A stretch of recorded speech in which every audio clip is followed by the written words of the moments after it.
Welcome, and let me get this out of the way. Fuck that guy. Yeah. I don't know if you guys have heard any of that shit. You know, fuck that guy. To start off like that, this show, what the fuck? All right, I think we can just kick this guy off the show now. It's like, hey, what was that before? That wasn't me. What the fuck? Yeah, that was Jimi Bell. So welcome. This is Musings, Rants, and Guitars. I'm Joey. In the upper left is Tommy. In the lower left is Lenny. And our special guest right below me is Jimi Bell. Welcome, Jimmy. Welcome, Jimmy. Welcome, man. How are you? I didn't put your name on the thing here. Hang on, I got to rename you here. Rename me? Yeah. I'm named iPhone right now. Yeah, Mr. iPhone. Wow, we got Mr. iPhone on. That's there we go. Now he scored. there we go. So, welcome aboard Musings, Rants, and Guitars, and the show that we are guaranteed to make you laugh at some point, even if it's just because out of our own stupidity. If my guitar solo at the beginning didn't make you laugh, then I don't know what more you want. Don't you worry, I got a guitar with me. We'll fix that. So, Jimmy is very busy. He is currently the guitar player in Autograph, and he is also the guitar player in House of Lords and Beyond Purple. And Jimmy, what else? You told me you have like 5 or 7. There's also Max Explosion, which is the guitar, the bass player and drummer, current bass player and drummer of Dokken. And we also have the keyboard player Mark Zito. He's in the Beyond Purple band. So the Beyond Purple band is a Deep Purple tribute, but it's we covered a whole family tree. So we do a few songs from Deep Purple, doing all the different singers, and then we go into Rainbow, covering all the different singers that were in Rainbow, and then we go into a whole bunch of Whitesnake, and so we have a blast with that band. It's wow, it goes over great too. I think to me, it seems like the most popular part though is every time we go into the Whitesnake stuff. At least the girls like the Whitesnake stuff the best. Yeah, Chick's I bet. Big Whitesnake. Yeah, Chick's Big Whitesnake, man. Yeah, absolutely true. Very true. Yeah, and there's another project, Wicked Gypsies, that I play with. It's the killer, great, trio with a great singer, Andre. Mike Gill is the singer in Beyond Purple. Andre is the singer in the Gypsies. Then I got some, so many other projects. Bottoms Up, Diamondback. There's so many things that I do just to stay busy, because that's what we do. We try to. It's not like the old days where we play. We're like in the 70s, you never heard of other musicians playing in other bands. It's like they played in one band, and that's their band. To go off and play with another band was, unheard of, 70s and 80s. But now it's like, everybody's just, I want to work. So everybody. Well, remember the 70s and 80s, the bands were getting $100 a night. Each one of the guys was getting $100 a night. The problem is it's still the same thing now, and we're 40 years later. Yeah.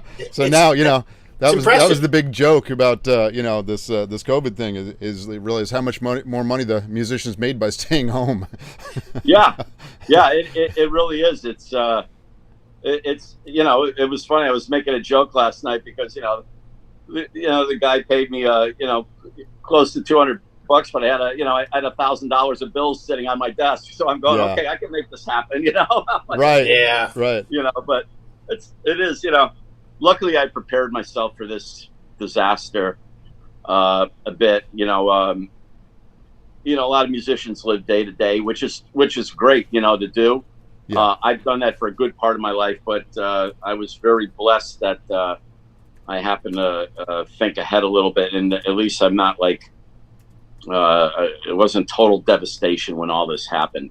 Very Right. good. Right. So you don't.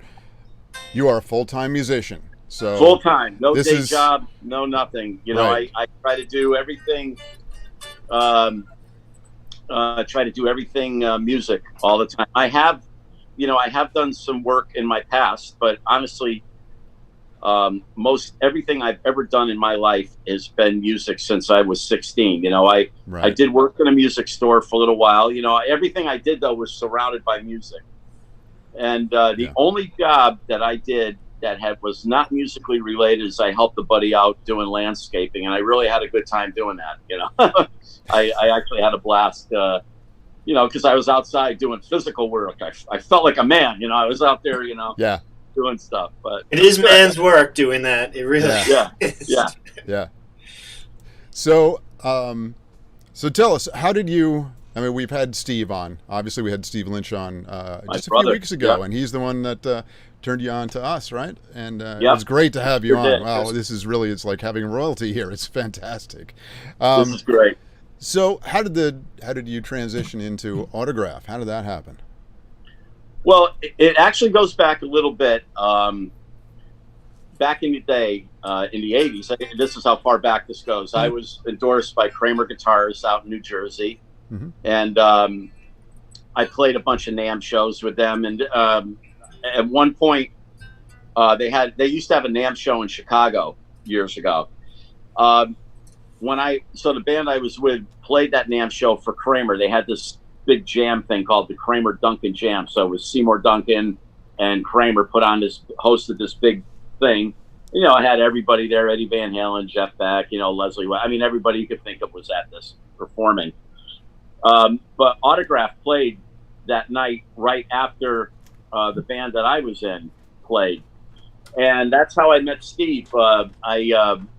They had these new convertible amplifiers that Seymour Duncan was introducing to the world, and I had a really good sound out of it. And then when Steve went to go up and play, he couldn't get the sound, so someone was running around trying to find me, to help Steve get the same sound out of the amp that I had, and that's how the whole thing happened. Then we went out to a pub after, some bar afterwards with all the guys from Autograph. Not sure Steve went, but the rest of them did. So anyways, fast forwarding it to,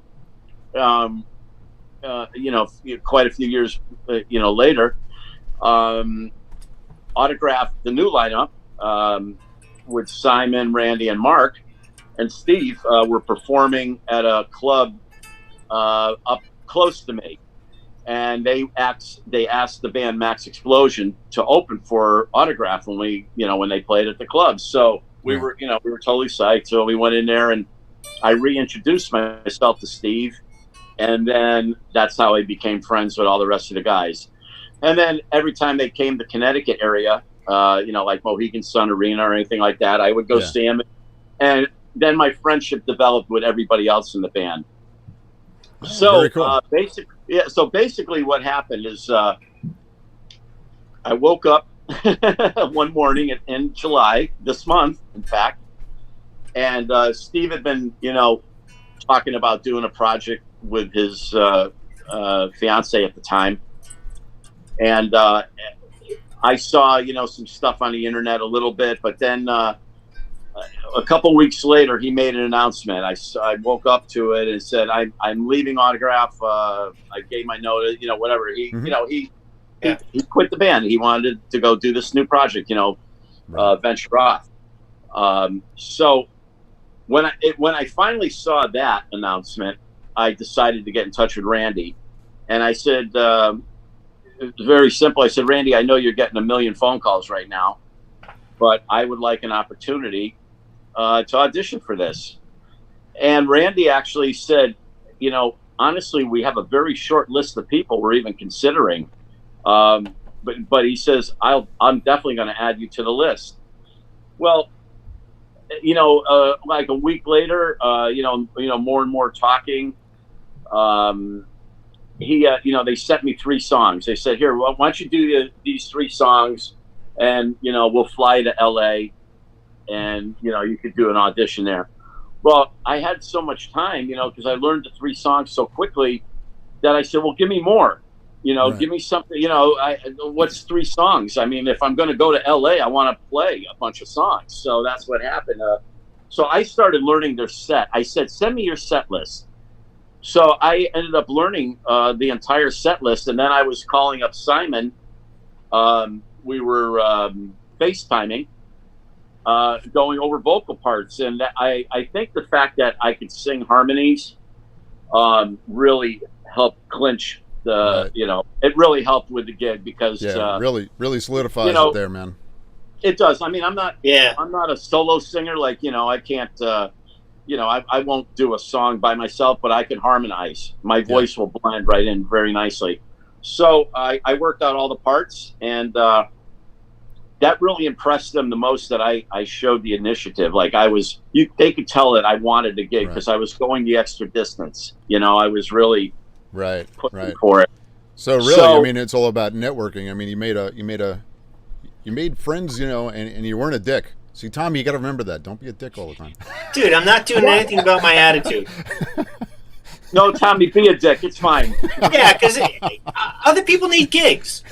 Yeah, it's okay. It's okay for me to be able to say that guy Tommy's a dick. You can absolutely go. Oh, he's auditioning. Who? He's a dick.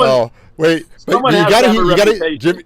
We got a really quick story for you, Jimmy. You got to listen to this, right? Okay. I had a gig, and Grim Jack had a gig. It was at, where was that, Tommy? It was in it was some big deal. The one that you ended up hitting that guy in the head. Oh yeah. Nice, Tommy. So we were. So I asked Tommy to cover for me. I had to fill in for this outdoor gig at a college, and I'm like, okay, I'll do this, and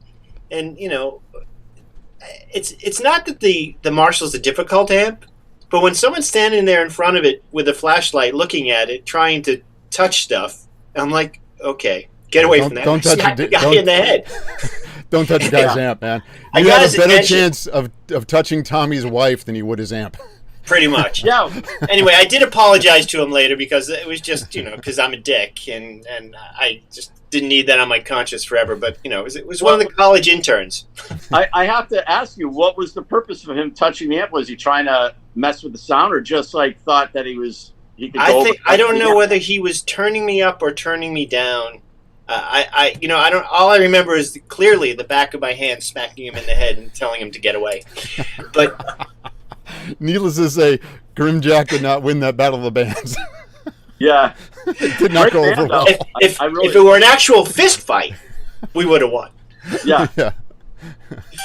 So it really comes down to, and we'll talk about this. Be nice and be friendly. And you know what? The reason why we do this is because we're guitar geeks and we love to talk about guitar. Like you said, you went out and hung out with those guys right after the NAMM show because that you're guitar players and you're buddies, and that's the thing. Other people say, from Slash on down to everybody else, all we want to do is just play guitar and then talk about guitar. Yeah. Right? So yeah, well, I mean, that's the thing, and I've always, keeping myself in check. I've always kept myself in check. I've never had an ego whatsoever. I mean, you could ask anybody that knows me personally knows that I don't have an ego about guitar playing, because my mindset, and because it's absolutely true, is that you can't have an ego because there's always somebody better than you. If you start thinking that that you're the best guitar player, I mean, you can be confident in what you do and feel I'm and happy the way you're playing.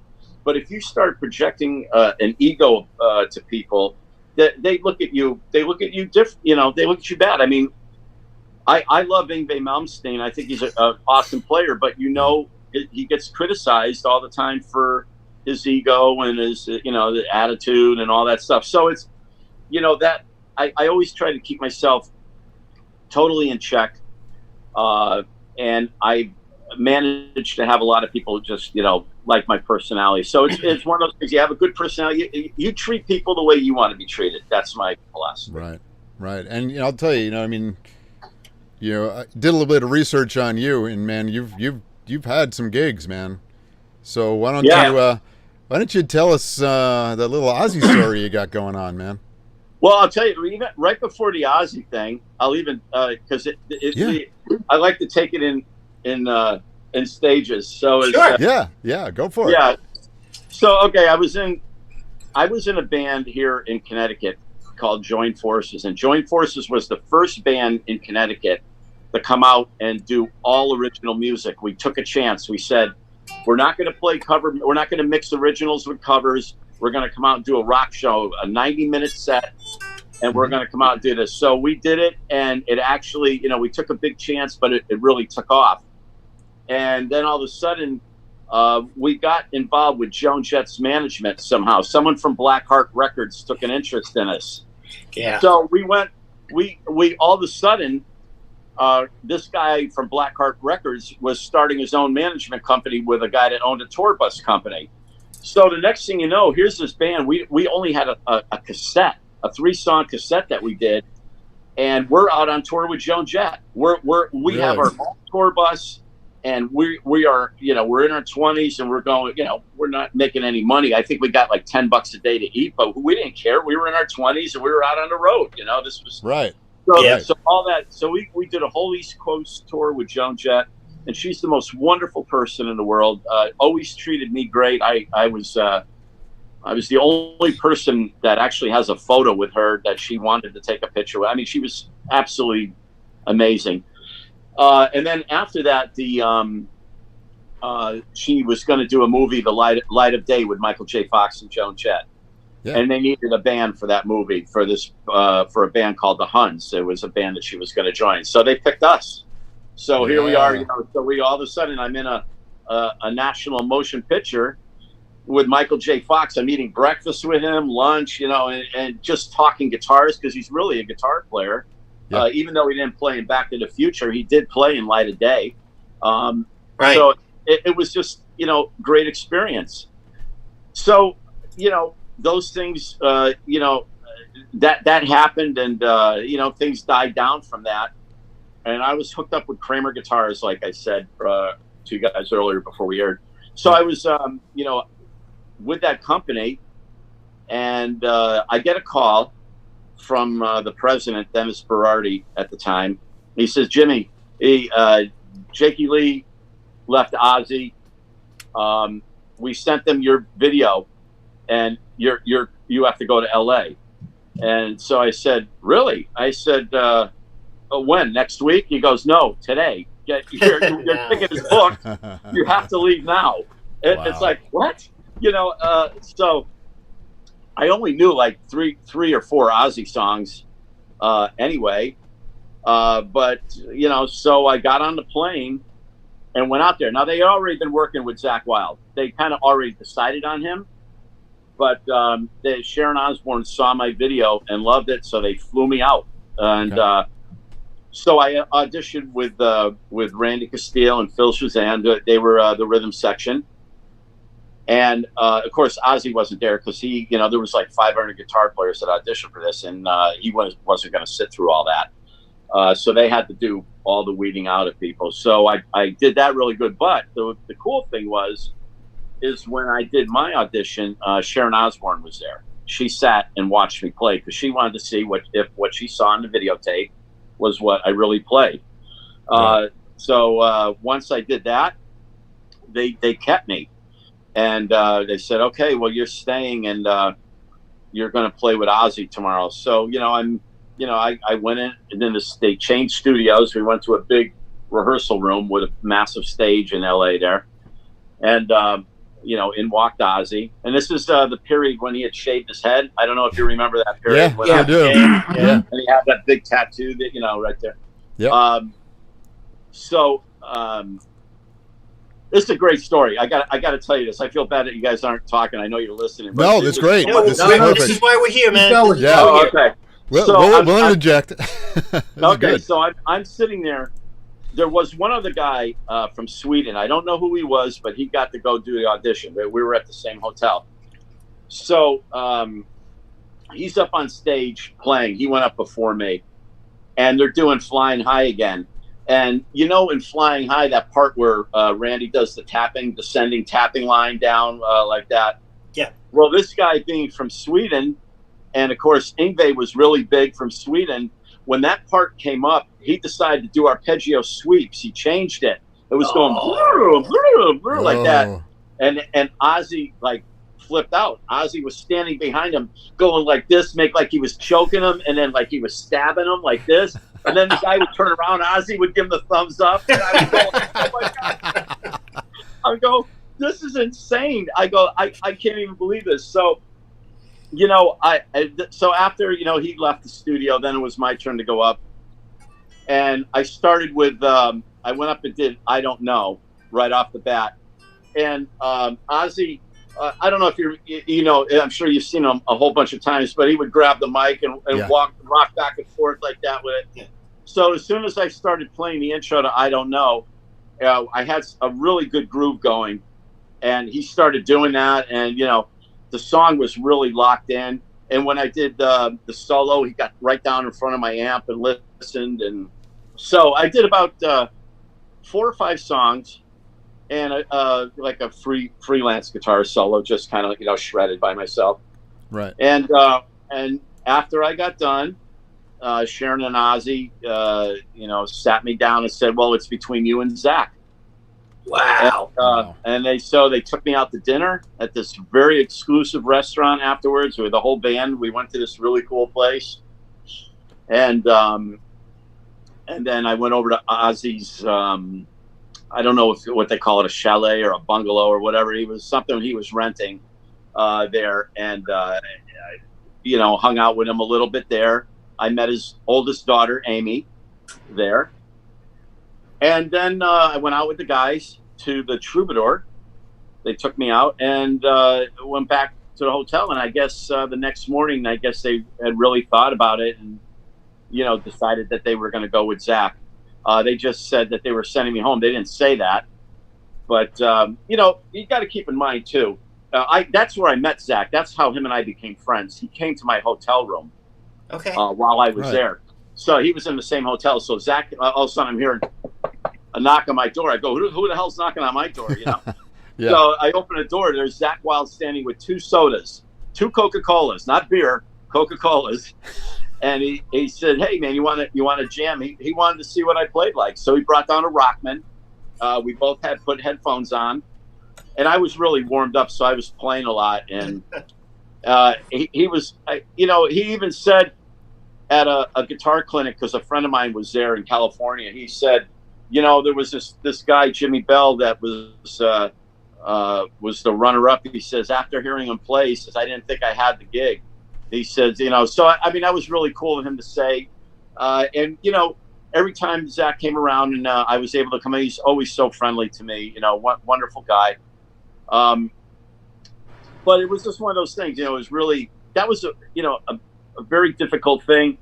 And everybody says, well, what was that like? I said, well, it's the Miss America pageant. One girl gets the crown, the other one gets nothing. That's exactly what it is. And, it was just one of those things, and it really depressed me for a while, because that could have changed my life so much. It would have changed my life so much, but back then in the 80s, I wasn't always the best of on my best behavior back then, so who knows what would have happened. Imagine that, a guitar player in the 80s not in their best behavior. I was just thinking yesterday I wasn't in my best behavior. Did you like how I said that, best behavior? That was the best way to work out. But you did go on to play with Geezer Butler for Black Sabbath, right?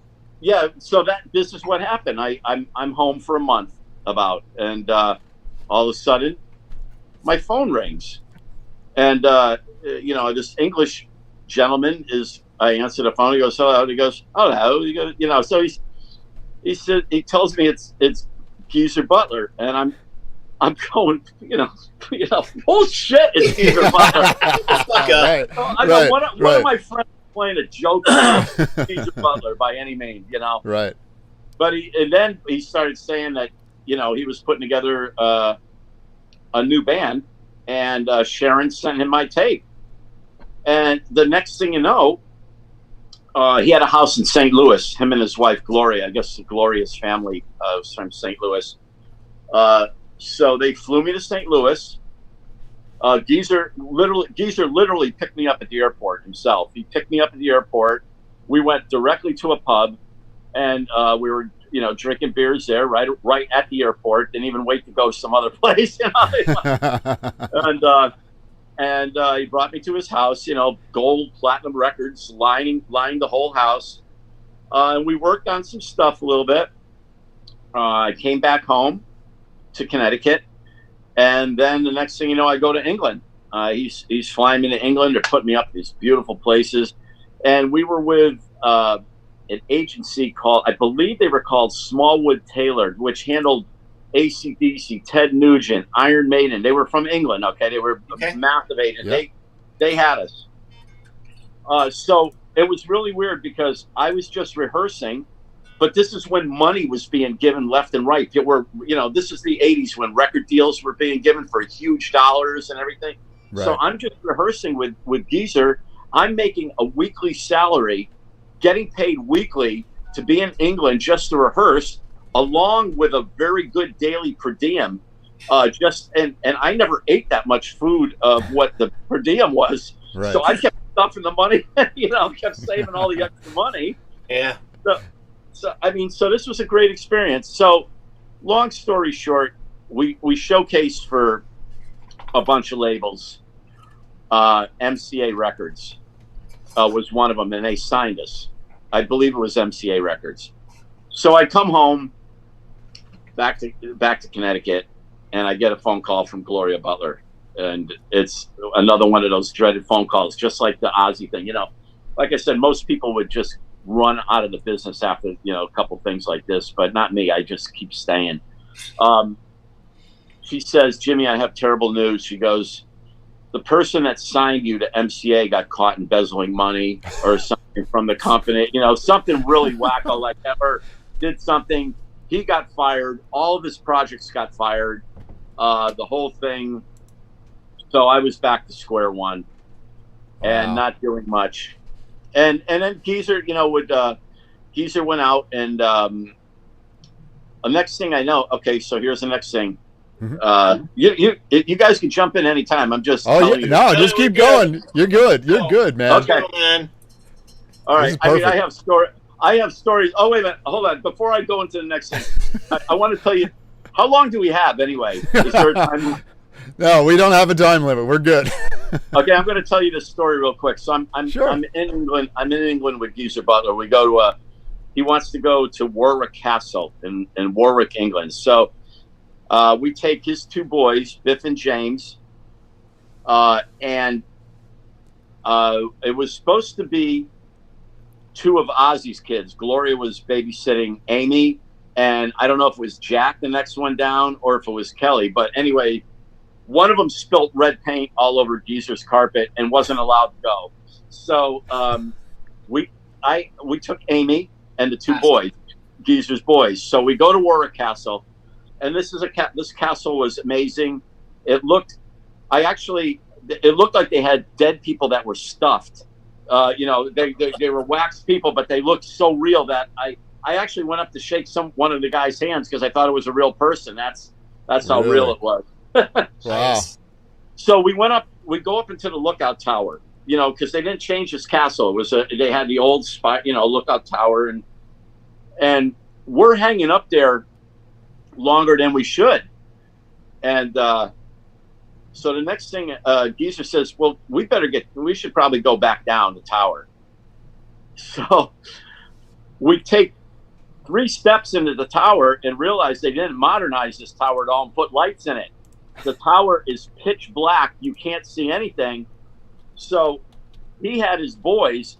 I literally had to pick up Ozzy's daughter, Amy, in my arms and put my back against this wall, walking down the steps all the way down this tower because if you didn't, you could lose your footing and go just, spiral all the way down.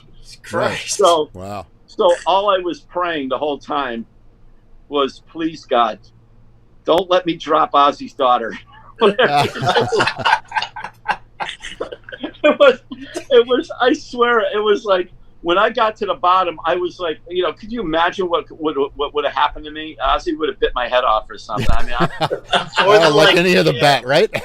Yeah, he would have. So okay, so fast forward, I go to England when I'm working with Geezer. Geezer comes up to me. This project originally was a little bit more commercial than Black Sabbath. He was trying to do heavy but commercial. So when I was there, he says, Jimmy, he says, can you write like a Black Sabbath type song? And I said, I actually have one that I've been working on. So I played it for him, and he really liked it. So we recorded it. I wrote all the music to it, every bit of the music. I even came up with the title. The song is called Master of Insanity, and Geezer wrote lyrics around that title. So I go home. Geezer, Black Sabbath is getting back together in 1992, I think, with Ronnie Dio again. Right. Ronnie Dio getting back in the band for the Dehumanizer record. I get a phone call from Gloria Butler. She goes, Jimmy, I have fabulous news. You know, and I like hearing fabulous news. So, you know, right.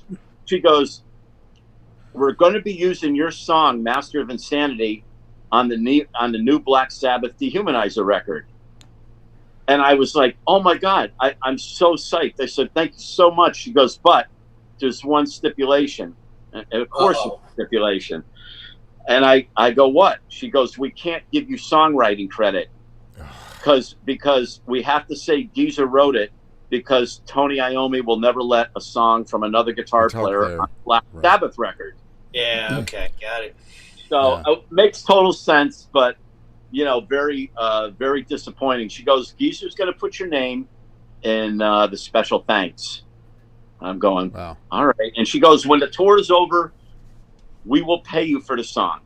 You'll get paid. Well, I went and saw them a couple times. They came around. Of course, I got treated great backstage, you know, everything. Right. They played the song live. They even used that song live. Tour ends, nothing. Not a dime, nothing. I wasn't expecting it though, you know. Right. You know. So I got to ask this. Did Geezer only audition left-handed players? Is that the deal? No, that was kind of a freaky thing. You know, it's funny you said that. Somebody actually said to me, Jimmy, maybe the reason you didn't get the Ozzy thing is because you're left-handed, and he had just broke up with Iommi, right. Yeah, I mean, it could have. You know, it's Ozzy. You know, anything. Yeah, you know. Yeah, absolutely. You know, and you do anything. You flick your hair. Yeah. The hair and the SG guitar. Yeah, well, no, at that time I was playing a Kramer because that's who put the whole thing together. Right. But still, you know, the left-handed thing, and you know, Zach had bleach blonde. You know, he had blonde. Yeah, he doesn't look like the Zach Wild that we know now. He looked he looked very young then. Tiny, like a taller version of Randy Rhoads. Yeah. He played the Les Paul. You know, with the hair and everything. Yeah, so that's the way. That's really what happened. Right. But you know, all those years, you know, that thing about that song haunted me. And, you know, I got interviewed so many books, like Black Sabbath books. They contacted me, and, you know, it's written in so many places that I wrote the song. But, you know, you could tell people 1,000 times that you wrote something unless someone sees it in print, they could think you're full of shit, you know? Right. But finally, I met up with Ronnie Dio.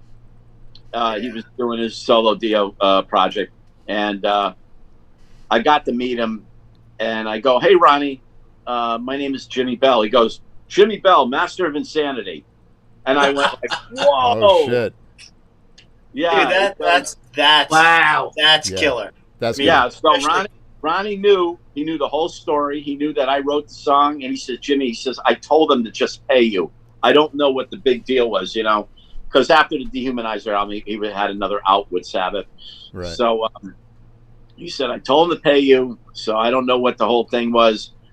Ronnie and I talked for quite a while, and then finally, Ronnie was sorry, Ronnie was interviewed for a book, and I actually have it, the page that he says it.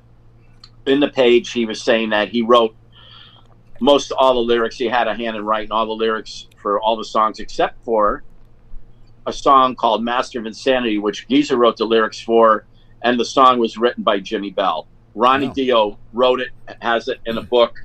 Very cool. Well, there, you finally get the credit. Well, it'd be nice to get the money with the credit, but, yeah. It's just one of those things, Right. So, we're big gear hogs here. Tell me, what guitars did you go through, and like what amps did you like to use, and I mean, I know that changes over time. So right. So you got some history. So give us some history on Kramer at one point. I mean, I started out my first. Okay, so my uncle, my uncle worked for Ovation Guitars back in the day. He was a sales, So I mean, when you talk about how I we were going to talk about how I started playing guitar. This is what was that moment? This is you can give us that. I was as I was telling you prior to airing, I was a drummer, so the band would always come and rehearse at the drummer's house. It was the easiest. Right. So the guitar player left his guitar right out. They didn't even put it in a case. Just leaned it against the amplifier. And this is in the 70s. He had an old 70s Big Muff Fuzz. So I they all left, and one day I turned on his amp. I turned on that fuzz box, and I'm left-handed. Let's get that straight. Yeah, we want to acknowledge this. My videos aren't backwards. I'm really left-handed. That's got to know. This is a real left-handed player. This is not you kids at home with your iPhones. This is I don't know what you're doing wrong. Backwards. Yeah. I don't know what you're doing wrong, because when I make a video, I come out left-handed, so I don't know what they're doing. I never come out right. So does everybody else. Yeah.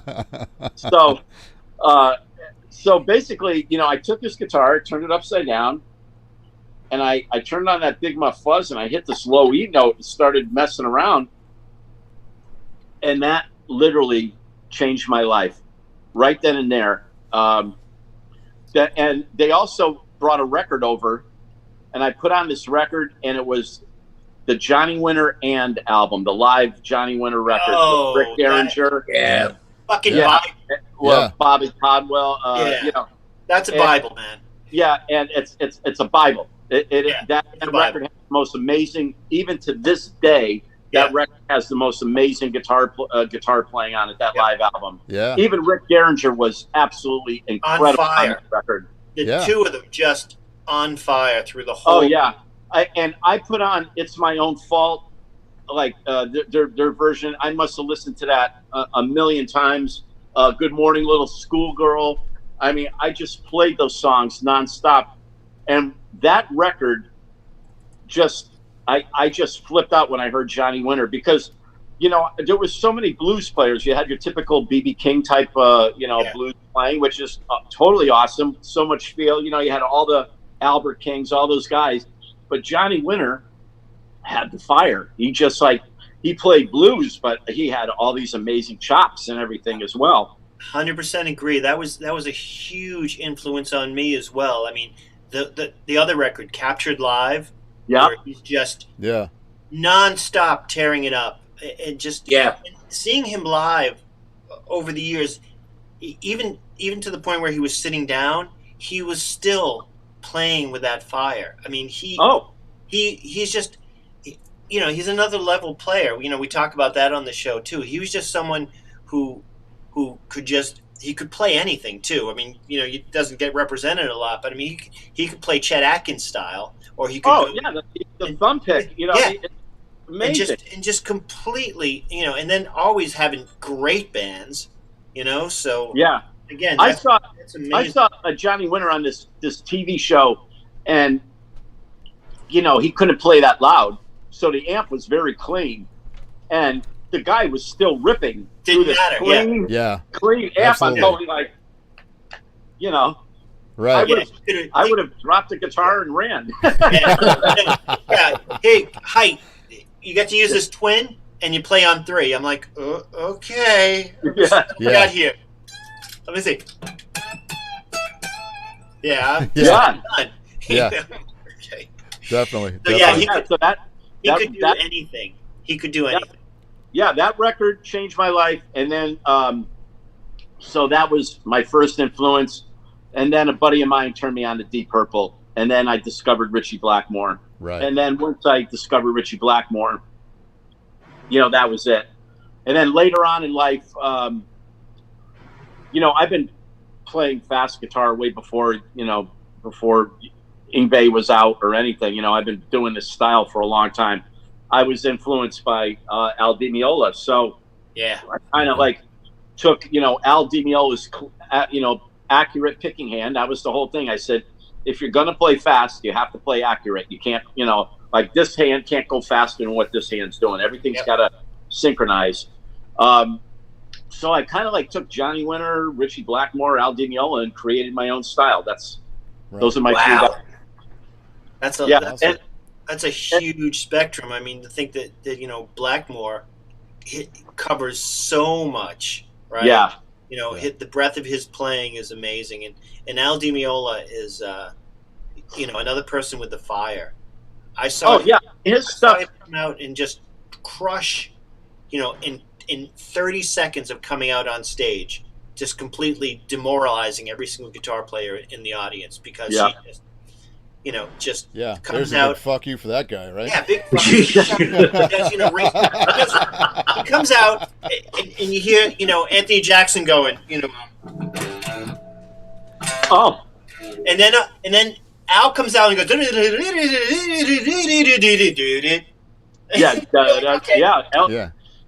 what's that? Race with the Devil on Spanish Highway. On the Spanish Highway. And his album, his record Casino, unbelievable.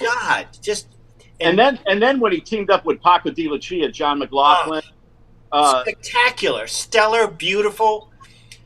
Again, fire, just fire. Yeah, forget it. Yeah. Absolutely. I mean, all three of those guys on acoustic. Paco de Lucia going like this. I'm going but Al keeping up with that with his picking, just to listen to McLaughlin too. I mean, Jesus, the guys are just unreal. I mean, your influences are otherworldly. That's absolutely. What it's one of those things. So I just, I tried to combine, what I can, and like I said, I created, a lot of different, I try my hand in everything. I even love country guitar, believe it or not. I love country guitar players like Albert Lee. Sure. Brett Mason, all those guys. I really love the banjo rolls, the snapping, the popping. The pedal steel. If I could learn to play pedal steel guitar, I would be so happy because I absolutely love the sound of that. It's beautiful. Really do. Yeah, country's a big influence on me, man. Those guys can. I listened to country back. My dad got me and influenced it, and and you look behind me. You see the country guys on the wall behind me. There's Alan, there's Johnny. But those guys in those fucking tellies, fuck all those guys. Yeah. Jesus. Those compressor pedals. Yeah, you got. Imagine Elvis Presley looking over to play it, James. I'm going man. Yeah, exactly. But I had one of those things this week. Vince Gill, fuck that guy. Jesus. Fuck Vince. And he sings too. All those guys sing. That's the problem. They're all great guitar players, and then they sing. A lot of the general public, unless you're a guitar player, I think a lot of the general public doesn't even realize how great Vince Gill is of a guitarist. They know his singing. He plays. He has a hit song, and But he's totally tearing it up. Jerry Reed. People just know him as the stuttering guy from the movies. Yeah. I didn't know that he was a guitar player until later on. He's written monster pieces that people that's one of those great guitar moments. And Jerry Reed, are you sure you're talking about Jerry Reed? Yeah. Jerry Reed wrote this song called "The Claw." Yep. And it's a very, very famous piece that a lot of the country guitar players cop. It's it's all that snapping. You're making a hand like a claw, plucking the string, and he's the one that wrote that, and people are just Jerry Reed. You know, yeah, I've seen him clips of him and Chet Atkins together playing. It's like, oh wow, side by side, just not. It's the stuttering guy from the movies. What the hell? Yeah, exactly. You know, those I don't know if they don't get the credit, or you know, if it's just those guitar players that notice, like those guys, and just one is better than the next. Like, there's no way I would ever go to Nashville. Fuck that. I'd go there to watch. I would never try to play there. I'll tell you that. Yeah. Get thrown out. Like, if I ever want to be really that humbled, yeah, I'll go there. Yeah, everybody's a great player in Nashville. Yeah. So, then you get good-looking guys like Keith Urban. Like, fuck that guy. Holy shit. He's a monster. Yeah. He's a monster. I saw Keith Urban live. I did too. Brad Paisley. Keith Urban and Brad Paisley. I mean, oh, my God. Yeah, which one is better? You can't even say, because they're both animals. Yeah. I kind of, you know, no, I can't say, because you're right. I can't say. I do some songs by Keith Urban that I really dig. Yeah. And the fact that he's married to Nicole Kidman really helps. Yeah. Tell me that solo that he does in Stupid Boy at the end, where he's singing and playing that fucking stupid ass solo that's just ridiculous. Oh, that goddamn Junior. What's that, a 59, right? Or something like that? Yeah. 55? Fuck you him. You gotta look up. There's actually, if you go to YouTube, you could, they do, Keith Urban's Guitar Tech goes over. The rig rundowns. He does one every year. I've watched every year because I just get fascinated by his gear. Because I always want to buy his gear because it'll make me play better. Even better, he's done these COVID YouTube videos where you know, it's him and Nicole gives him the guitars. Yeah. Really? Yeah. Yeah, I've seen it. Yeah. Google it. It's great. She's you know, she's like 8 inches taller than him, and she's dancing around, and then she'll give him his next guitar. That's wicked cool. Yeah. That is so great. So, all right. So you were a drummer. You went to guitar. What was the guitars you started playing first? And that's where we were going. I forget. We started going into stories. We left off somewhere along the line. Yeah. Okay. Well, like I said, my uncle had worked for Ovation Guitars, so my first guitar that I had, my first electric guitar, was an Ovation guitar that kind of looked like an ES335. It was a semi-hollow body, and that's what I used for quite a while. And then I became such a Blackmore fanatic that I said, you know, I begged my parents, I have to have a Strat. I gotta, you know, so we went to a buddy of mine who was 16. You know, we're talking, I'm 15, 16 here. I started guitar at 14. So my buddy was 16. We drove right down the Manny's in New York. And I walk into Manny's, and there is a sunburst maple neck left-handed Strat.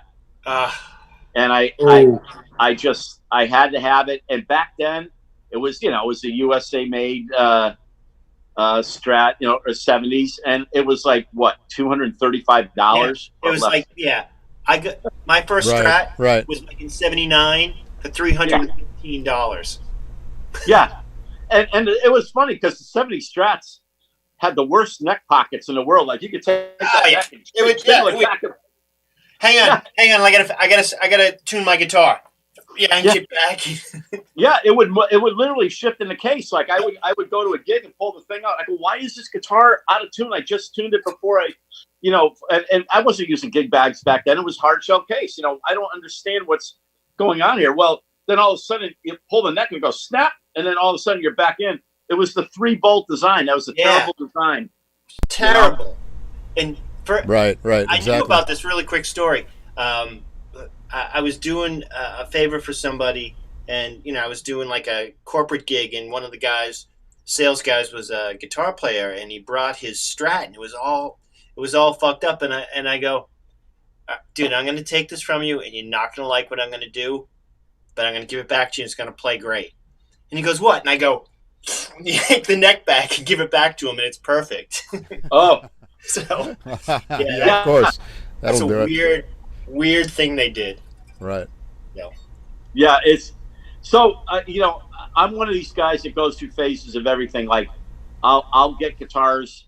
So I had Strats for a while, and then I had a couple custom made guitars, because being left-handed is a real a real nightmare. I did get an SG very early. I traded a Marshall cabinet to somebody for a left-handed SG, and I played that guitar, that SG. It was just a natural wood mahogany. I guess he painted it, but I played that thing, endless. That was my main guitar for a long time, and then things started changing.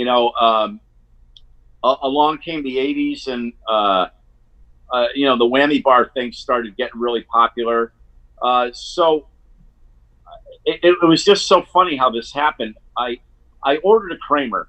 I wanted to, and they only had one model that was left-handed at the time, but they sent me this guitar, and originally it had a Rockinger unit. That was the first tremolo unit that was on a Kramer. Okay. Right. When Eddie first started endorsing, if you're able to find a very first Kramer ad when they got Eddie's holding a guitar with a Rockinger unit on it. It was before Floyd came aboard. But then, once Floyd came on, I had to have that. So I bought a Pacer. I traded a bunch of stuff for a Pacer guitar, and it's a Kramer Pacer. So I got the body. It was left-handed, but they didn't have lefty neck. So they sent me a righty neck, and they didn't have a lefty Floyd Rose. So I had to literally I still have this guitar, by the way. I had to take the Floyd Rose to a machine shop where they had a carbide bit and drill a hole on the other side of the Floyd unit where it was a thinner piece of metal, just so I could get the arm attached. I had to make, nut and bolt it. Yeah. Just so I could I made my own lefty Floyd. Wow. Yeah. So a couple months go by. Floyd Rose is doing, the store that where I got it from was a Kramer dealer. So Floyd Rose is going, store to store, meeting all their dealers and, personally. So they asked me if I would play a clinic while Floyd Rose was there. So I got together a couple guys, and we're in the basement of the music store playing. They set up a thing, and Floyd's there watching me with a whole bunch of people. And I must have flipped Floyd out because he came up to me and said, you need a Kramer endorsement. He says, you deserve a Kramer endorsement. And I said, that would be, I knew the artist that they had already. I said, I would be totally honored. But I thought it was just bullshit. I thought, once he left the store, I thought that was going to be the end of it. That was something to say. But so a couple months later, Dennis Berardi, the president of Kramer, is doing, the in-store thing, going and seeing all his dealers in New England. He walks in, he meets me. He says, I owe you an endorsement. Wow. I go, that's pretty cool. I go, really? Nice. He goes, yeah. He says, Floyd told me all about you. He says, we're gonna work out a deal with you. So, Kramer took such good care of me. They gave me I was able to. I went to Dennis Berardi's house, and he took me on his Ferrari. He would bring me in limousines to pick up Weasel Zappa at the airport. I went and jammed with the drummer from Michael Monroe from Hanoi Rocks and their guitar player, and the drummer Anton Fig that was on the David Letterman show. I mean, all these people he's bringing me. I'm playing with all these. It was amazing. They were going to do this. This is another thing. A lot of these stories I tell you are all, as I told you, the Ozzy thing. Door opens, closes. The Geezer Butler thing, it's open, closes. Well, this was, Kramer Guitars. He says, we're going to launch this big campaign with you. He says, I'm going to take out an ad on the back of Guitar Player magazine for a month, for 4 months, I think. He says, we're going to have a shadow of you. And they're going to say, the caption's going to read, who the hell is Jimi Bell? And this was going to be Kramer's ad campaign. Who the hell is Jimi Bell? And this was going to happen for, a little while. And then finally, at the last month, they were going to have my picture and this was going to be on the back cover of Guitar Player magazine. So during this time, Kramer decides they're going to get involved with this band, Gorky Park from Russia. There's a band. Yeah, I remember them. Had this. Yep. He had this vision that I guess we were having a little conflict with Russia at the time. So they're thinking that we'll get involved with this Russian band. They'll play American guitars. It'll be like the Rocky movie, Right. Yeah. Just rock and roll. Yeah. So they spend all this money, doing all these promotions, and back then there was not really free internet. So, the phone calls to Russia alone daily were outrageous. They put all this money into this video. They get the band over, and it tanked. The whole idea tanked, and that's when Kramer went under. So this is right as they were going to do my promotion. Wow. So fucking Russians.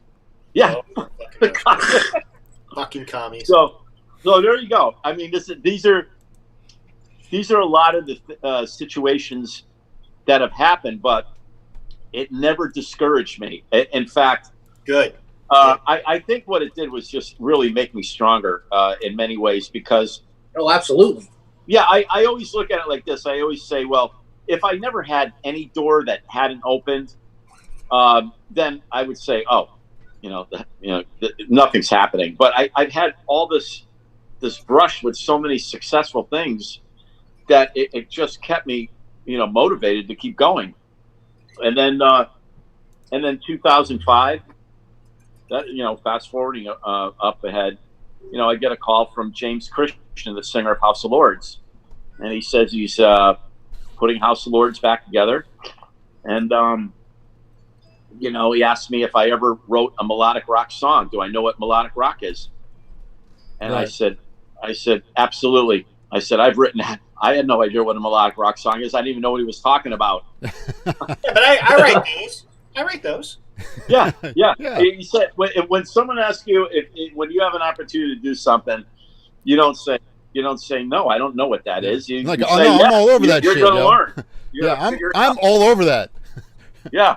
That's all I do, man. All I write is melodic rock songs. Yeah. Right. In Ghostbusters, the guy. Yeah. Remember, in Ghostbusters, if they ask you if you're a god, the answer is you're a god. Right. All that other shit I wrote before, that wasn't me. I'm all about melodic rock. This is what I write, man. Yeah, all day. That's it. Nothing but hits with guitar. So I had a couple things. I sent him, and we were signed. He had a deal with Frontier Records.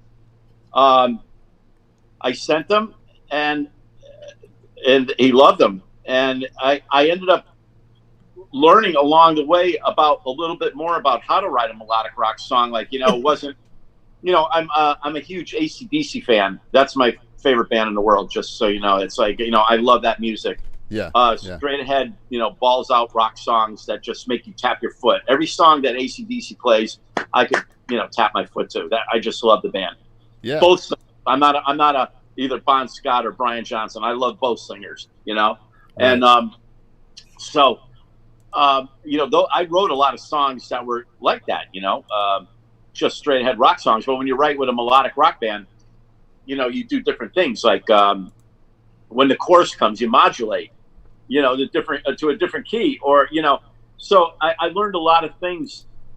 Being with House of Lords, it's been a great writing experience, and I just finished the 8th record with them, still on Frontiers.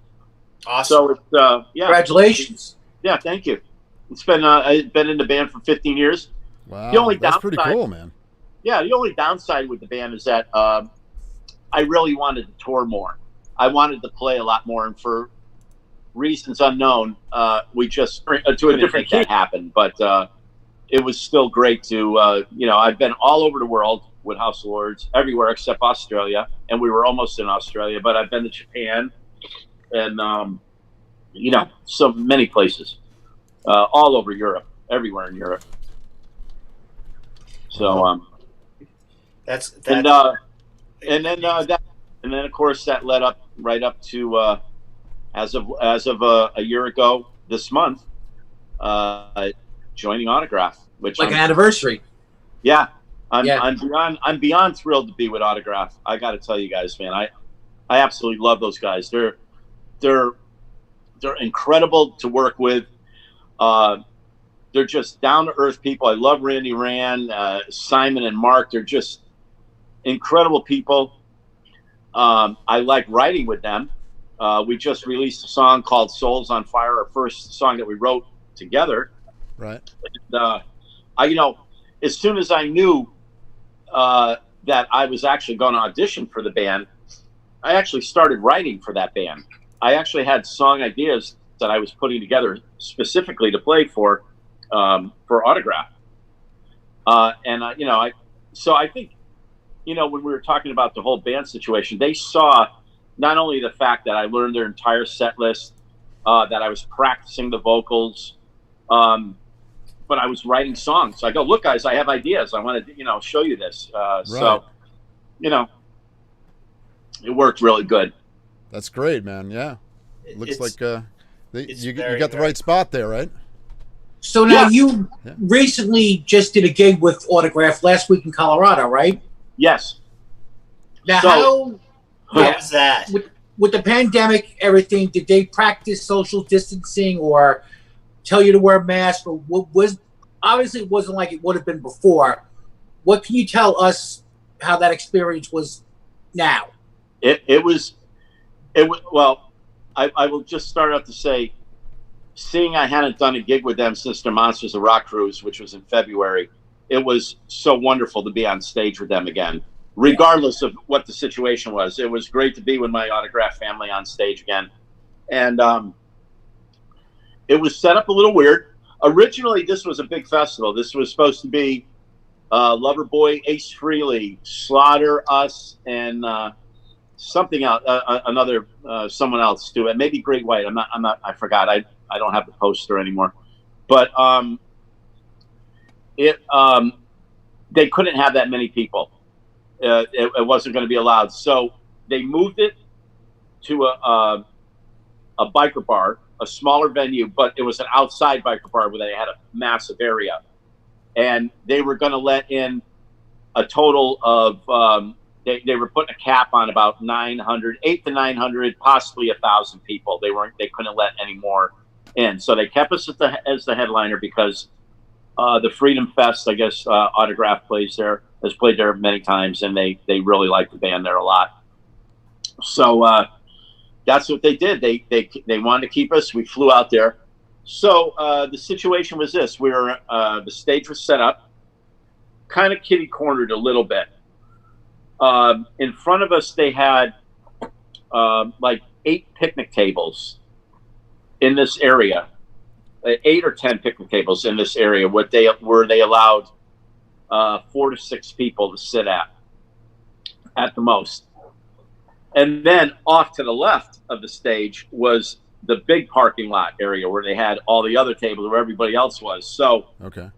The count was, I believe, they let in 8 to 900 people, somewhere in there. That's how many people actually attended. Right. And it was just kind of weird. It was great.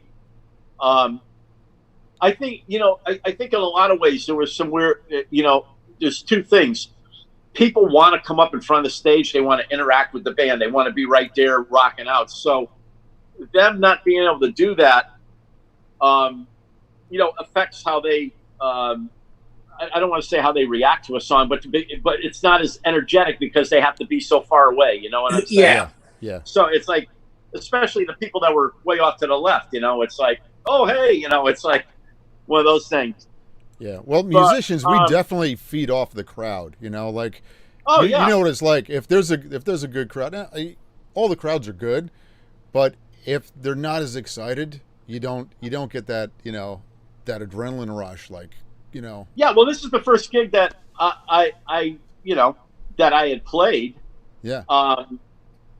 Where any of this was even going on, where they, there was no people directly in front of us, like standing right there in front of the stage. So it was just, but we knew what we were going to. So we're planning for this.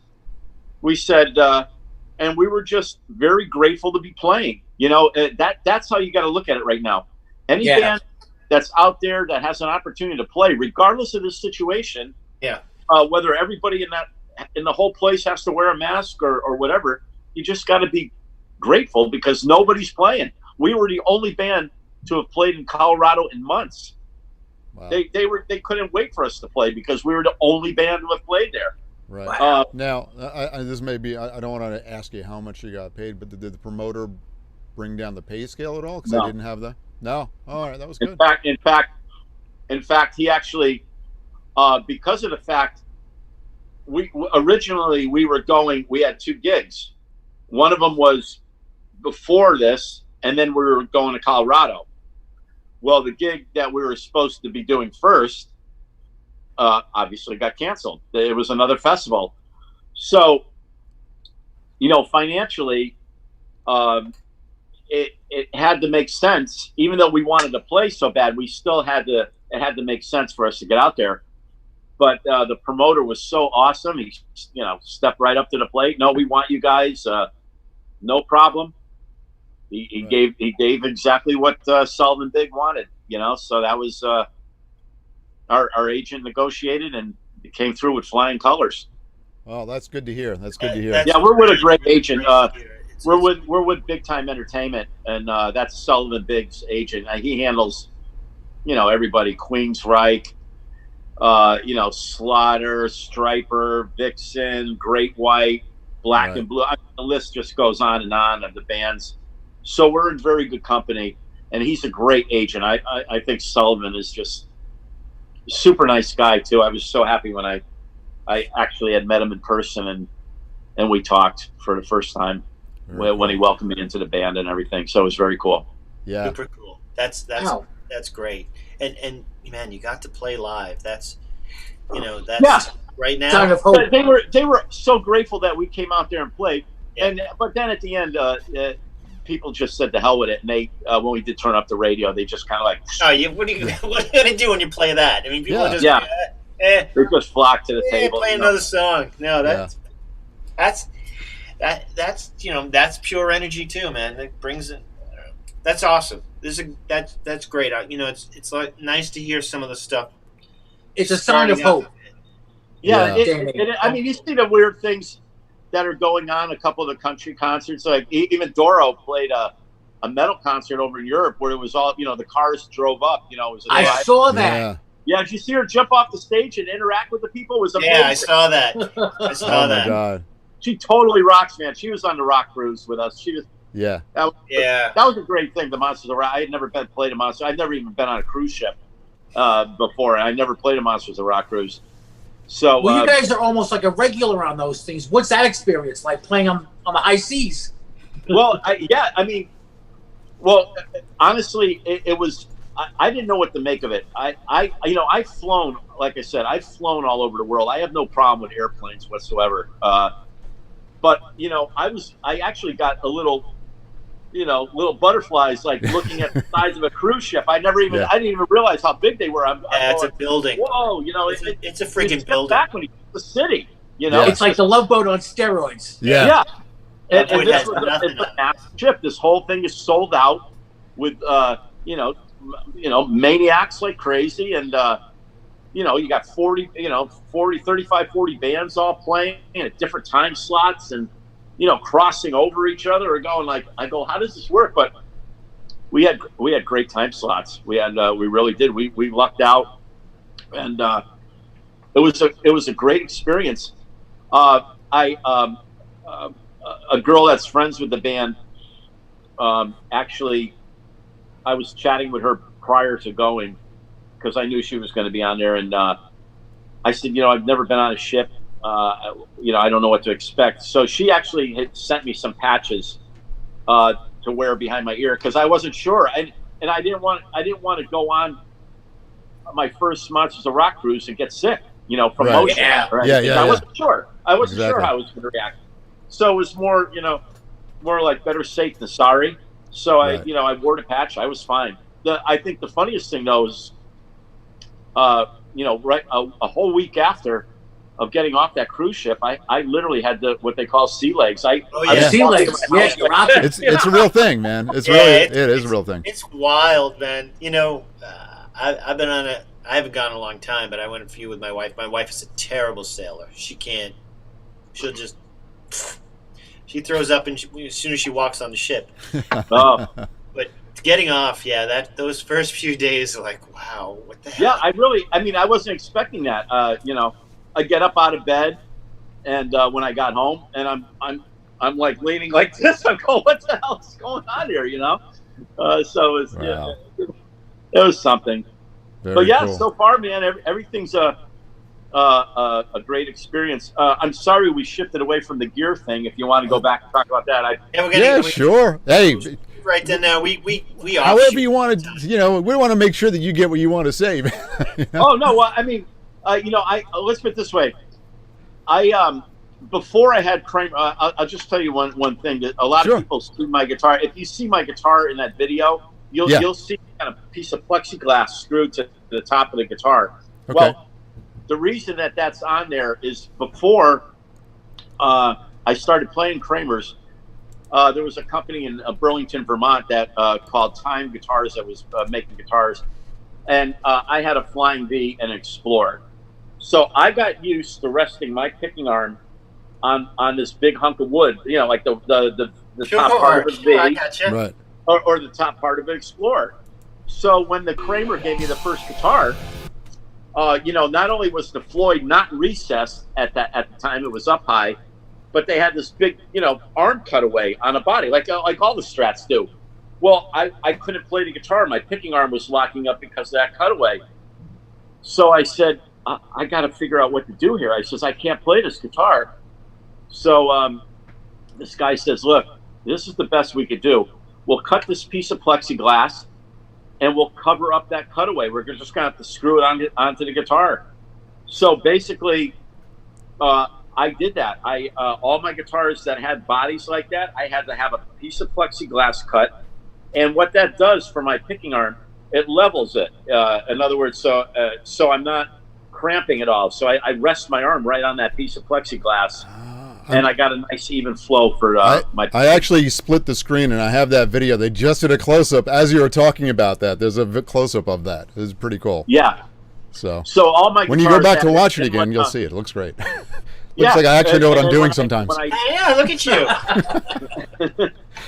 when I got my Charvel endorsement, which I just got this year, it was the same thing. They don't, I'd like to get a couple bodies from them without that cutaway. Yeah. But I just had to get these guitars real quick. You got to keep in mind one thing. Joining Autograph, I've been an SG player for years and years and years now. I played Les Pauls and all kinds of guitars, but SG is basically my guitar for forever. Right. Joining Autograph, I said to the guys, I said, geez, I don't have a guitar with a whammy bar. Would I be able to still? And they were very cool. They said, well, yeah, if you get away, but I could just tell right away that they would want me to have a guitar with a whammy bar. It's part of the thing. Steve used the whammy bar a lot. That's part of the whole sound, the 80s sound. And other thing was a delay pedal. I've never, ever used a delay. My pedal board consists of a wah-wah pedal, an overdrive pedal, sometimes a chorus pedal, and a tuner. That's all I have. I don't use any rack effects, nothing else. I never used delay, never any of that. I never even used my effects loop. Everything just went into the front of the amp. Joining Autograph, everything changed. I had to run, because I run the amp like it's supposed to. I play, I use the distortion from the amp, like a Marshall. I use a JCM 2000. An old one, so I use the amp like that, or a 900. I'll use the gain from the front section, and then when I do the solo, I'll step on a Boss SD1 just to saturate it a little more, to give me a little more saturation. But I actually now I have to use effects loop, so I have a delay pedal and a full tone booster. So when I do a solo, I could boost up my solo slightly. So both those two pedals go through the effects loop, and that's basically it. But literally my pedal board fits into my suitcase. I always wanted my pedal board just to fit into a laptop case, and that's how I travel. Right. I try to make everything fit very compact so I can bring it on the airplane with me. Like I have 2 guitars that go in a double gig bag, and I want to be able to bring my pedal board on the plane with me. So I got something this big, where literally that I play out of. Right. Stomp boxes, very old school. I don't use. I have people messaging me all the time. Use what's that amp called? Fractal or the Fractal. Yeah. Fractal. Yeah. They said try that, or a Kemper. I did use a Kemper in the studio on the Lost Symphony project that I just did with all these amazing guitar players. But I'm just so leery. I'm still not 100% if I'd want to use that live. It's not that it doesn't sound good. I know it could sound amazing, and I'd love to be able to just use that. But you look at it like there's so many things in that thing that just means there's that much more that could go wrong in something when you have that many. I know. I hear you, man. Me and Tommy are both huge tube amp guys still. I know that they keep saying it's easier to use the other shit, but I don't know, man. You got to admit, there's nothing better than standing in front of a tube amp and you feel the wind, coming in. When your 412 is rumbling, That's one of the things that the guys in Autograph loved, especially about the way that I did was the way I ran an amp. They were really Steve, I guess, used to use different things going into the front of the clean channel and stuff. Mm-hmm. But I think they like the sound of me using the real, the guts of the amp, the way it's supposed to be. So what you're saying is that you're so much better than Steve. No, I'm not saying that. We're gonna start getting some shit going on with Steve. I wouldn't say Steve that. Lynch knows I love him, so he knows. He does not get a fuck you. He does not. No, definitely that guy's not. awesome. He's my buddy. All right, so let's go on to the segments. Yes. I know we could actually, this is the thing is we could keep you talk on all that night. long. Yeah. And believe us, after the show we will still be talking. Right, we'll still talk. Okay. So all right, so Len, go ahead. This is Lenny's section. All right, this is piece of gear that either you are interested in or have or just completely fucking hate. It's the gear portion of the show. So, Tommy, I'm going to start with you. And what do you have for us this week?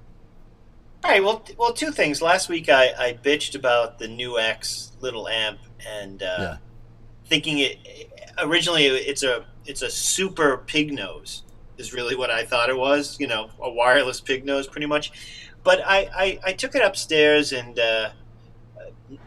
of all things, Nora Jones does from her living room a show every couple of days, and I threw up YouTube on the TV and just played along with her, and realizing she plays most things in C or A minor, and just played along with it with the little amp, and it actually was pretty cool. So it does have its uses, and so I'm not going to completely bash it. I'm going to spend a little more time with it. The app with the for my phone was pretty cool, so I was able to adjust things pretty quickly. Pull the verb back a little bit because I think when you turn it on, the reverb is canyon-esque. But that was pretty cool. And the other thing is, I did some. I've been doing a couple of things with Joey and I are putting together another project, and I did some of the recording today, and I used my Reinhardt, but also for the solos. I just grabbed any pedal and just to see if it was going to work, and I have a DS1 that's Keeley modified, and man, it just worked so well today. So if anybody comes, everybody's like bashing a DS1 or whatever, but this one is pretty sweet. So, and you can find these. They're Keeley, who makes great stuff. But one of his modified DS1. So those are my 2 things for this week. It was actually pretty cool. Nice. Cool. All right, Joey, going to turn it on to you. Yeah, okay. All right. Here we go. The 2 notes. Right, this is the Cab M. All right, it's an IR loader. So I like to do the silent recording thing here because obviously you see I have the nice loud amps, and I bring it into, you can see on top of the Marshall over there, if I can get my finger right. Yeah, on top of that is the captor. But this loads the IRs. This is a hardware loader. It's also really small. It can go right in your pedal board. And you can loop this from the back of your head into this and then this into your cabinet, so you can still hear your cabinet. And you can put whatever cabinet you want in here. Okay? And you don't need to have a microphone on it. Sometimes you go to a gig, you're not sure what front of house has for a microphone. This way you're putting in the mic and the cab and the speakers that you want, and it's going to sound the same every time because the front of house is getting that signal. All right. The other thing this does, which is really cool, which I really loved, and I did a video for this too, that's on the channel. And by the way, so I don't forget, hit the subscribe button and hit the bell to be notified on the channel. Buy the merch. Buy the merch, yeah. Wow, we got a lot of try to go here. Yeah, and we got links, and we'll have links for Jimmy's stuff. Are you stuff. saying amplifier? This is not an amplifier, but this goes in. This will take the place of the microphone in front of you, the amplifier. Oh, okay. I got what you said. The other thing too, that this is really super fucking cool, and I did not know it when I bought it, is you can load an acoustic IR on here. So I could play an electric guitar, and I have a Martin D45 in here, and it's going to sound like a Martin D45 to the front of house. Wow, amazing. Yeah, that's pretty fucking special. Again, I have a video for that on how it's actually our most popular video. This is how to make your acoustic guitar sound great live. But it's great, and this was not bad. This was like $250, something like that. Yeah, not cheap, but totally worth it. Can be totally manipulated through an iPhone or through your computer. Anyway, that's it. Enough of me talking. Okay. And Jimmy, how about you? What do you got? You got anything? I really don't. I mean, if you're asking about something I would like to try, I mean, yeah, that's good. Yeah, just something that you're interested in checking out at some point, or something well, that pisses you off. Or like I said, I have played through the Kemper amp in the studio, but I'd like to really give it a chance live in a live situation. But the one that I really would like to try is they have this pedal board one that looks like it goes right on the floor in front of you. I believe that's Head Rush. Oh no, I've heard the Head Rush too. No, Kemper has a floor model. Has a floor model now too. Yeah. Oh, okay. Yeah. So I believe. I mean, I don't know enough about it, but I believe that's the amp head, the thing that's right on the floor. Yeah. I think it's the same as what the unit would be. So things, something like that, I like to try. Although one thing I do want to tell you that I use in my pedal board, I do use all Boss products except for the little full tone booster that I have, and I love that full tone booster. But a lot of people don't know about this wah-wah that I use, and Boss made a wah-wah for a while called a V-wah. It's a programmable wah-wah pedal, and it's I absolutely love it. It has it has an area where you can create your own sound, but it has 3 different wah-wah sounds: a crybaby, a Morley. I forgot what the other one. A couple different versions. Oh, a Vox. So It's got the Vox, the 847. Right. Yeah. So I have it on the Morley one, and it has a dial, a dial up there, so you can dial the parameter of the suite that you want. Yeah. But one of the best things about it, it also has a Rotovibe setting on it. Oh. So and for certain things, like in my guitar solo, you'll hear when I go into this Hendrix C type thing right after the whole tapping thing, I step back on this. It has a back click, so I step back on it, and that activates the Rotovibe. So now the pedal acts with the how fast the Rotovibe goes. Oh, that's cool. So that's awesome. So it when you step back on it, it clicks from wah-wah, into the rotovibe, and then if you want to shut off the rotovibe, you front toe it. Yeah. And so it's really a cool pedal, and they don't make them anymore, which is really sad. But they're all over the place out there. So if you ever want to pick up a cool I know what I'm buying this pedal week. Yeah, I'm gonna try. Fucking Reverb. All right, anybody watching the show, do not go on it. You're not allowed. I gotta get on Reverb. Don't buy these. They're not. Don't buy them. They suck. Yeah, they suck terrible. Lenny, do you have a piece of equipment for us? No, not this week. Okay. I'm good. All right, so we're going to go into the final section. This is the fuck you section. And again, for a reminder, if you've not seen the show, it is not a bad thing.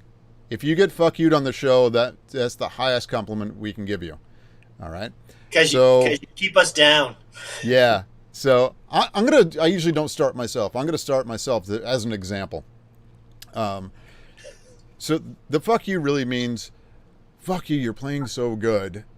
You make me want to burn my fucking guitar. Okay? But I'm going to go with a fuck you with a singer guitar player, and that's where you go a lot, because these guys not only are great guitar players, but they can sing as well.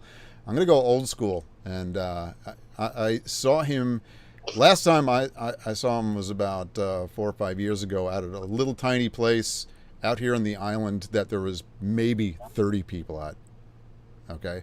And which was a shame. And I know Lenny went to see him the following year. It's Pat Travers, man. Oh yeah, what a fucking legend, and what a player, and he can still. He was playing in somebody's living room.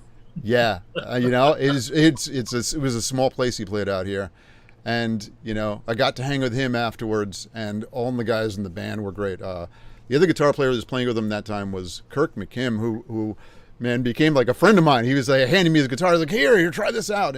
Really nice guys to hang out with. So that's a fuck you to Pat for being a great guitar player and a great singer, and still awesome performance. I saw the show the year later. The year later, right? Yeah, same place. We had talked about how was he playing this place? I know. Yeah. You sent me the video. You're there, like, Tom, look at this. I'm seeing Pat Travers, and I'm 10 feet from him. Yeah, yeah. It's crazy, cool. crazy.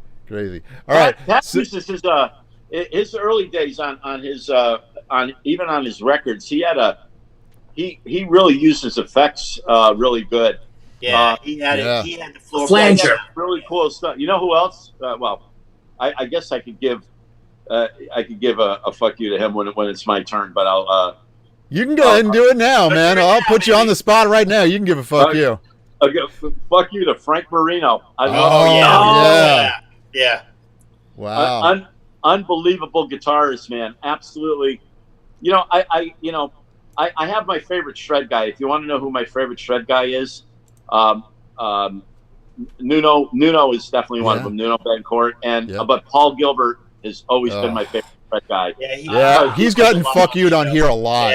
A lot. Yeah, he's one of those guitar players that when I can listen to Paul Gilbert shred all the time, because he doesn't shred like other shred guitar players. He doesn't play the harmonic minor scales, the diminished scales, and everything. He just he does. I mean, no problem. But it's not like that. He's got a lot of whatever he's playing is just so mind blowing, amazing, and musical, and musical and accurate. And it's like, that asshole's got a great sense of humor. And that asshole's got a great sense of humor. Yeah, he does. But Frank Marino, I actually lived in Canada for a while, and I rehearsed at Tempo Studios, where Frank did all his rehearsals and recordings. And oh wow, there was all of Mahogany Rush's stuff all over that studio. Really? So talk about an underrated guitar player. It's a shame that only people that really play guitar know about Frank Marino, because honestly, he's just he's one of those guys, man. It really is. Yeah. I was looking forward to seeing him before this pandemic hit, because he was on tour. I know, he was touring. It was like I know. We were all psyched. We were like, we're gonna go fucking see Frank Marino. Yeah. Fantastic. All right, the next fuck you. Let's go to Lenny.